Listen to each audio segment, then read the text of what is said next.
Greetings.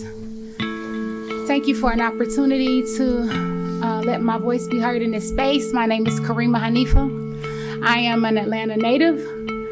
At the age of 15, I was sentenced to 2 consecutive life sentences in the state of Georgia.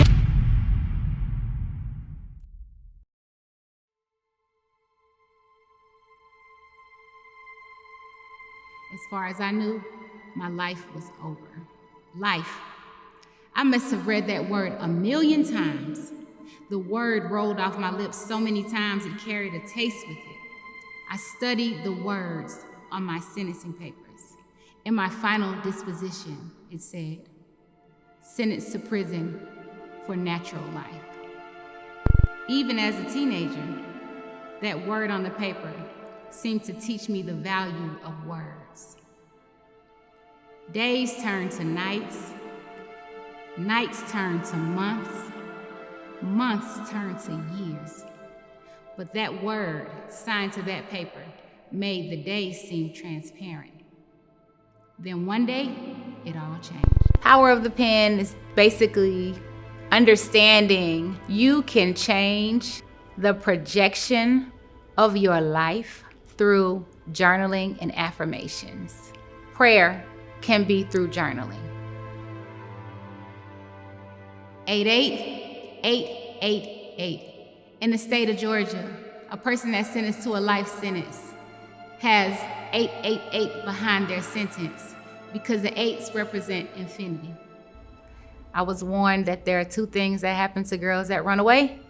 They either end up dead or they end up in jail. And in my instance, I ended up in jail, confined in the juvenile until my 17th birthday, sent to the Fulton County Jail for 18 months. It was difficult. I went from being this wild child to running the streets and doing what I wanted to being told what to do at all times. So it definitely was a culture shock. Learning to adjust in an environment where I would find myself living in survival mode from the age of probably before 15, but definitely at the age of 15 until the age of 41. I realized that it was my responsibility to take care of myself, that I had to keep myself safe. I think I was always overambitious. I think I was encouraged to dumb down, to be more like everyone else, but I've always been, some people would refer to me as eccentric, but just different. There was a time during my incarceration where I would say in a moment of desperation that I made a commitment to fast every other day for 8 years because I needed a breakthrough from God, and I just believed that, He would hear the prayers of a fasting believer. After making a commitment to fast every other day for 8 years, I started questioning my sanity, like, what have you committed to? What have you done?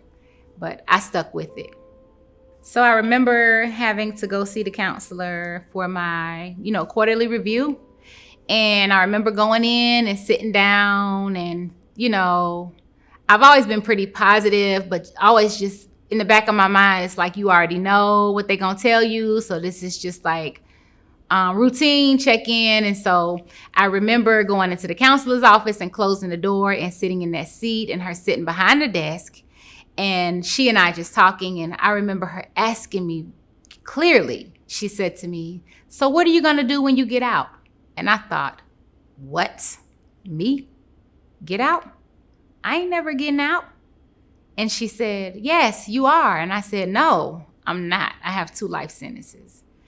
And she proceeded to turn the computer around to show me. And that was a pivotal point because I don't think that I had ever assessed what my life would look like or could look like outside of a prison setting. It's almost as if I had accepted that this is it for you. But there was also another part of me that made a conscious decision to be the best person, no matter where I was. I'm a firm believer that you only get one life, right?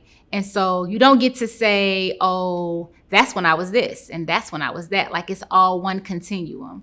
And so I had made a decision to help people where I was, to be kind to people where I was, to support people, to advocate for people where I was. I remember an incident where I was called and asked, do you think you the inmate Johnny Cochran? And I was like, what?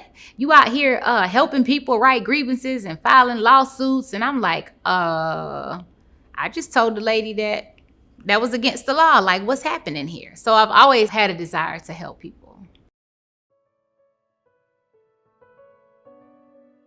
I want to say that I went and told my mother about it. I called my mother and told her about it. And I'm sure she asked me, being my mother, so what are you gonna do when you get out, right? And so I decided to start creating some goals that could be accomplished while I was in prison or whether I was free. With a new motivation, I began to learn the true power of words. I remember being introduced to a book called The Secret, and I remember thinking, that isn't a book that I want to read. And I remember reading that book and understanding the power of affirmations. And so those goals look like writing a program for youth, writing a program for the elderly, writing a program to go out and speak at the DJJ. I also made a promise to God that I would serve him, that I would serve his people. I asked God to allow me to repent through serving others. Affirmations is one's ability to speak positivity over their lives by affirming all that is positive and all that is good. If you're able to change your perspective, how you perceive what is happening to you versus what is happening around you, then you have the ability to look for the positive instead of the negative. In the Quran, there's a verse that says, the pen has been lifted and the ink has dried. God has given us the tools to write the vision for our lives, to speak positivity and love and encouragement over our own lives and over the lives of those in whom we love. I want people to know that no matter what situation you are in, no matter what you are facing, no matter how hopeless things may feel. Because see, there were many nights when I laid in the dark and realized that something had happened that I could not undo. There was no way to undo what had been done. So how do we move forward? What are our choices? Do we wallow in that sorrow for the rest of our lives? Or do we make a resolve to help other people in any capacity that is possible in order to make amends before man and before God? Everything that I desired in life started as a thought, and those thoughts became words, and those words became vision, and vision brought them into fruition. Being released from prison felt like I was being born again. My family was there to greet me. It was amazing. But now, it was time to get to work. And I had a whole to-do list.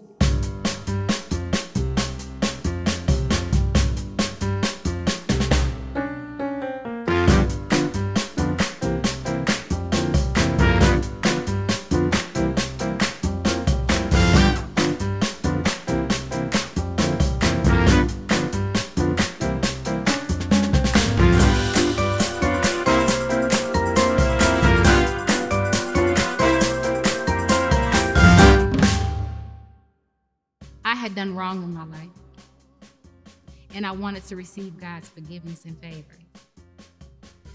While reading the Bible and the Quran, in Habakkuk 2 it says, write down your vision and make it clear, for God is about to do a work in you that not even you will believe.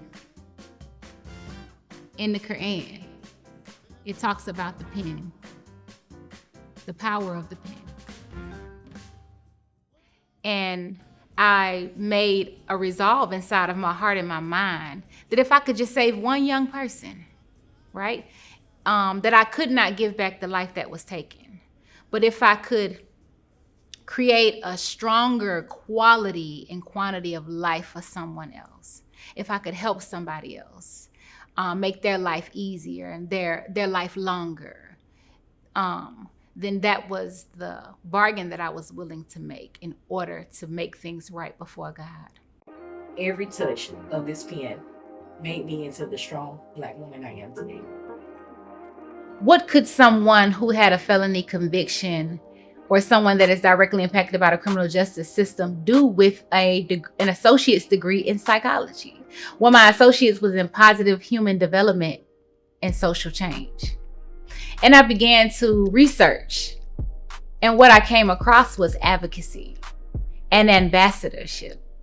Advocacy, community organizing, providing resources for individuals who otherwise would not have access to housing and employment and clothing, and people like myself who have been incarcerated, who have paid their debt to society, who come home and live in community, but find out once they get here that you're required to pay taxes. However, you are not allowed to participate in democracy. I believe that knowledge is power. And with that knowledge comes responsibility. And with that responsibility comes service and community.